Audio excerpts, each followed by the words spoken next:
Business میں کامیابی کے لیے تو صلوات بہت زیادہ پڑھیں، نماز اول وقت پڑھیں. نماز اول وقت پڑھنے سے بزنس میں من اعرض عن ذکری فإن له معیشۃ ضنکا، جو بھی میرے ذکر سے اعراض کرتا ہے، دوری اختیار کرتا ہے، تو اس کی معیشت میں، اس کے رزق میں تنگی آ جاتی ہے. یہ قرآن کی آیت ہے.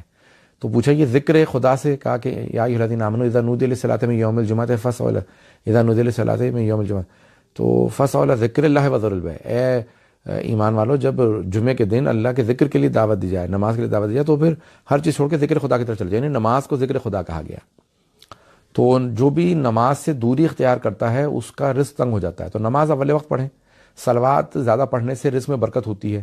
اور ایک یا فتاحو یا رزاقو 797 مرتبہ، 797 ٹائمز، 797 دفعہ یا فتاحو یا رزاقو. اللہ کے دو نام ہیں یہ، یا فتح یا رزاق، یا فتح یا رزاق، یعنی ملا کے پڑھیں گے 797 ٹائم، 797، 3 کم 800 دفعہ اس کو پڑھیں گے رزق میں فراوانی کے لیے. اور استغفار پڑھنا، تو ان میں سے کوئی بھی عمل آپ ایک پابندی سے کریں گے تو استغفار کثرت سے پڑھنا، اس سے بھی رزق میں برکت ہوتی ہے. اصول کافی میں امام صادق سے روایت ہے کہ ایک تسبیح استغفر اللہ ربی اتوب الیہ کی پڑھ لیں، ایک صلوات کی پڑھ لیں، تو انشاءاللہ رزق میں بہت برکت ہوگی. اور آخری سجدے میں، سجدہ شکر کے اندر، یا وہابو 14 دفعہ ایک ہی سانس میں، سجدے میں سجدہ شکر کے اندر یا وہابو ایک سانس میں 14 دفعہ پڑھنا، انسان جو ہے اس میں رزق میں برکت ہوتی ہے اس سے.